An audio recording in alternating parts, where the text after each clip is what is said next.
D, what did we do today?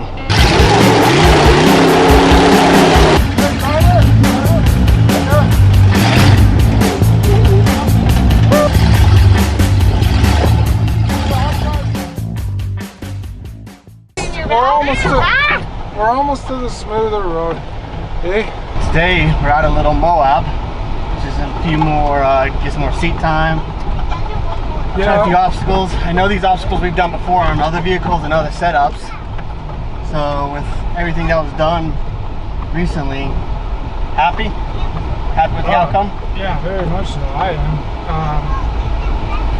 With the redone suspension, the only seat time we've had in it was that competition. So it was good to get out here and like I said, Colorado was mostly off camber, not a whole lot of articulation needed, and so we weren't sure how it actually articulated in different climbs and one tire then the next tire, but it was good to get out here. We were able to actually flex it out a little bit, see the articulation that's involved with it, and the new double triangulated rear turned out to be a dream. I mean, it rides smooth. We dropped it we lowered it about 2.5 to 3 inches, which we were a little worried about just for ground clearance purposes, but we also raised the underside about 3 inches, so it kind of washed out for us, which was really good. And so everything fits good. The Atlas transfer case is awesome. Being able to have the front digs with the cutting brakes, it just made everything clean, simple, controlled, a lot more controlled now. The crawl ratio is a lot better, which means we can control everything a lot better. So. Most impressively, nothing broke. That right there is a victory within itself. I'll tell you this. Yeah, we've had last year. But we've had a lot of stuff break. I mean, that's growing pains. But on a good note, anything that we have fixed after it's broke has not broke yet. Right? So last year we broke just about everything on the bottom side of the Jeep. But everything that we have fixed has not broke again.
It is hot. Pretty warm out here, hazy, but good. First seat time in the Jeep from competition. Got more seat time in, which was good. Out here at Little Moab in Utah, on the west side of Utah Lake.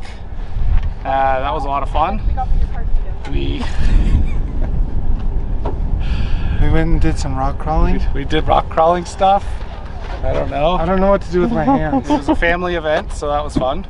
Let the kids drive a little. That was fun. The kids all got to drive.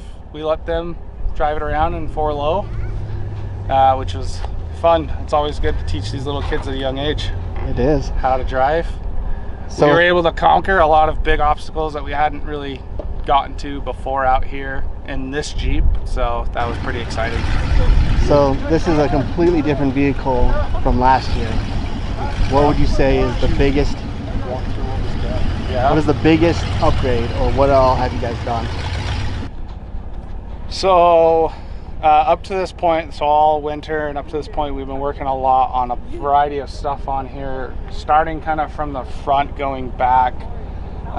We refixed all the steering and stuff, put a new steering kind of column in, new steering wheel, stuff like that. We did new lower control arm and brackets. The uppers and lowers were hitting each other before, so we did new brackets there. We lowered the Jeep overall 2.5 inches and put 4-inch springs in. Just some used ones that we had that we picked up from Agility. Then from the back, we got a new Atlas 5-to-1 transfer case. That made a big deal versus the Dana 20 that we have. So a lot more gearing reduction, obviously twin stick, front digs, all that fun jazz. We added cut brakes to the rear so we can now control each rear tire independently, which makes it super maneuverable on the courses, as well as just playing around on the trail. It's actually a lot of fun just to kind of maneuver around where you don't have to use a reverse or something. And then what we did a custom cross member, custom control arms, cut all the brackets off the rear axle, remounted, we trussed it, and did a complete double triangulated rear suspension, which is a pretty big game changer for where it was. The old suspension was still 4-linked, but it just wasn't, it was an old style setup. So we did 2-inch DOM on the control arms, Heims, 1.25-inch Heims. We got some builder brackets from Barnes, and then just some other brackets from some friends and stuff, kind of helped piece this together. And then we reran fuel lines. We had a fuel line problem. They're just old and a little corroded and stuff, so we got all new fuel lines. Went to a 6AN, went to a moto-built fuel cell. That made a big difference. The last fuel cell was very short and wide. We went to a taller, skinnier one because of the fuel was sloshing in the tank, so we were running out. So you can kind of see back here, we remounted it all here. Just makes for kind of a clean presentation. Yeah, that's kind of all the stuff we've done so far. The next plan is to kind of redo the front suspension and redo a few other little parts here and there. Sounds good. So what's the next event coming up, next competition? So we've got Goldendale, Washington in 3 weeks, I believe. It's like the first weekend in August. We'll be up in Goldendale, Washington at Boulder Farms. We're going into the series tied in that event, which is actually pretty cool. So it'll be it's a big deal for us. We'll see kind of who comes out ahead. Then we have Grand Nationals in Farmington, New Mexico, and that's coming up first weekend of September, I believe. We'll put the dates down so you guys know, but that's in Farmington, New Mexico. National competition, so the East and the West will battle out in the We Rock series of who wins and become the national champion. That's our goal this year. We want to be national champs. I know Chris said our goal was to be national champions, but let's face it, we just want to beat the Borens. Thanks for watching. Claw, we're ready.